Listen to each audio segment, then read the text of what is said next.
दोस्तों, अगर हम अपना दिन पॉजिटिव थॉट के साथ शुरू करते हैं तो हमारा डे बहुत अच्छा जाता है। आज का पॉजिटिव थॉट है, अपनी मंजिल को भुलाकर जिया तो क्या जिया, अपनी मंजिल को भुलाकर जिया तो क्या जिया। दम है तो उसे पा के दिखा, दम है तो उसे पा के दिखा। लिख दे तू अपनी कामयाबी की कहानी और बोल उस किस्मत से, दम है तो मिटा के दिखा।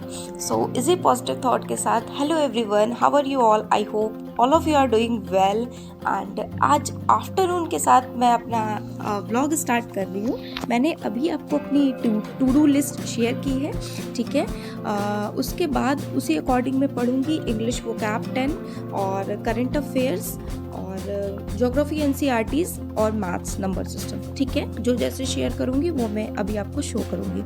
आफ्टरनून में 2 बजे से मैं पढ़ने बैठी थी क्योंकि आज मैंने बहुत ज़्यादा परेशान कर लिया था और उसके बाद मैंने 1.5 घंटे की पढ़ाई कर ली, फिर ये नाइट का काम रह गया। देखिए, मेरा टारगेट ये था कि अगर मैं 2 बजे से पढ़ने बैठी हूँ, पहले मैं खाना पीना कर लूँगी और जो रिमेनिंग काम है साफ़ सफाई बर्तन वो मैं बाद में करूँगी। तो आज मेरे साथ कुछ ऐसा ही हुआ, मैंने शाम को किया, 4 से 5 बजे तक पेंडिंग रह गया और सारा काम बर्तन वगैरह। बट उसके बाद 5 बजे तक हो गया, फिर मैं पढ़ने बैठी हूँ अपना नेक्स्ट स्टडी स्लॉट। मैंने 10 वोकैब पढ़ी थी, डेली का ऐसे करती हूँ, 10 वोकैब 10 करंट अफेयर्स और अपना ज्योग्राफी एनसीईआरटीज 6, 7, 8 की और क्या 6, 7, 8 की मैंने पढ़ी बट जस्ट रिवाइज कर रही हूँ। और अभी 6 बज गए हैं। आज मैं एक इम्पॉर्टेंट टॉपिक पे आपसे डिस्कशन करना चाहूँगी।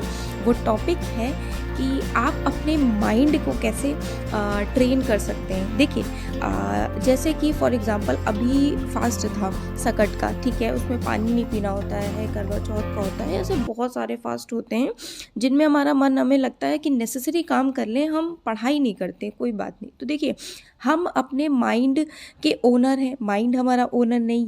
ये चीज़ आपको बिल्कुल पता होगी, ठीक है। ये चीज़ हम सभी जानते हैं, ठीक है। बट माइंड को डायरेक्शन देने वाली बात ये है कि डायरेक्शन हम देंगे। जब आप कंटिन्यूएशन में 21 डेज, एक हफ्ते तक भी अगर डायरेक्शन देने लगेंगे ना, तो माइंड ऑटोमेटिकली आपके अकॉर्डिंग वर्क करने लगेगा। कैसे करने लगेगा? देखिए, अभी मुझे लगा कि मैंने दिन में तो पढ़ाई की नहीं, अब मेरे को पढ़ाई करना है।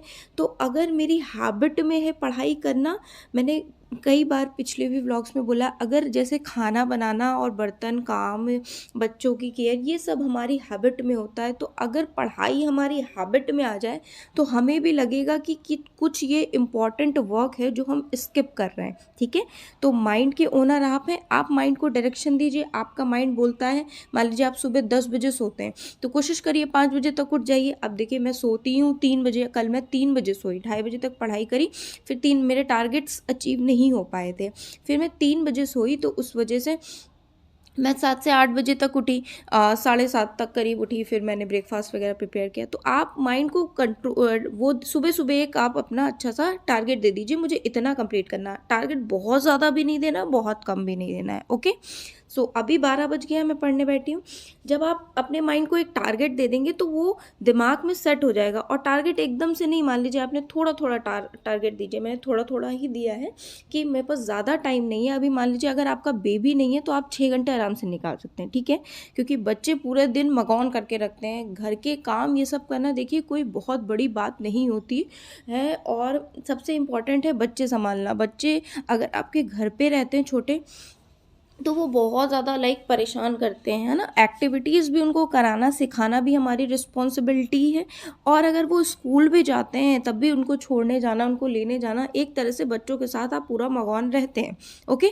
अगर आपके पास बेबी नहीं है या फिर आप अनमैरिड हैं, आपके पास मोर देन इनफ टाइम है और इस टाइम को मेरे हिसाब से आप अच्छे से यूटिलाइज़ करिएगा।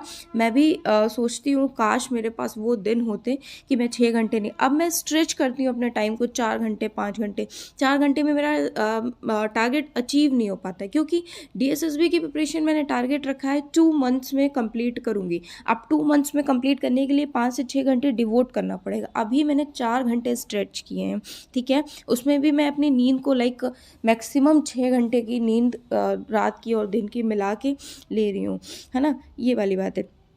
तो आप अपने माइंड को डायरेक्ट करिए कि हमें अच्छे से प्रिपेयर करना है, हम इसके ओनर हैं ओके।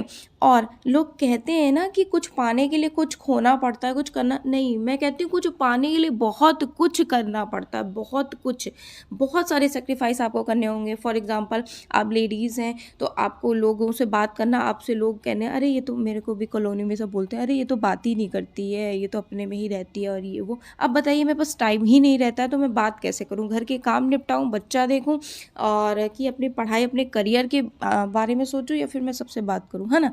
तो ये सब भी इग्नोर करना पड़ेगा और फैमिली फ़ोन कॉल्स भी इग्नोर करनी पड़ेंगी, अपनी नींद भी सेक्रीफाइस करनी पड़ेगी, अपने हेल्थ के साथ भी आपको थोड़ा बहुत इफेक्ट हो सकता है ना।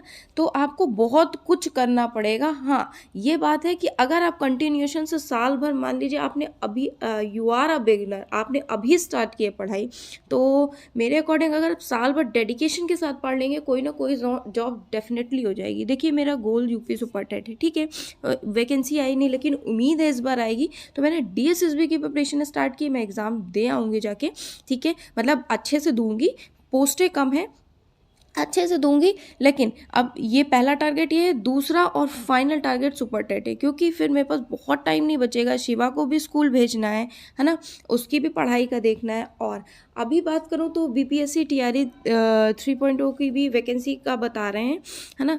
तो आप में से जो बिहार जा सकते हैं या बिहार में है वो अपनी उसकी प्रिपरेशन करिए। आप सोचिए इससे अच्छा गोल आपको नहीं मिल सकता, आपके सामने बिल्कुल वैकेंसी है ना। और तो आप उसके गोल ओरिएंटेड अपना काम करिए। आप सोचिए कि भाई ओवर एज हो जाएंगे, बहुत ज़्यादा रिस्पॉन्सिबिलिटीज़ हो जाएंगे। अभी देखिए पहले के टाइम का था, मेरे पास वैकेंसी नहीं थी, तो अब के टाइम पे है, वैकेंसी आ नहीं रही है।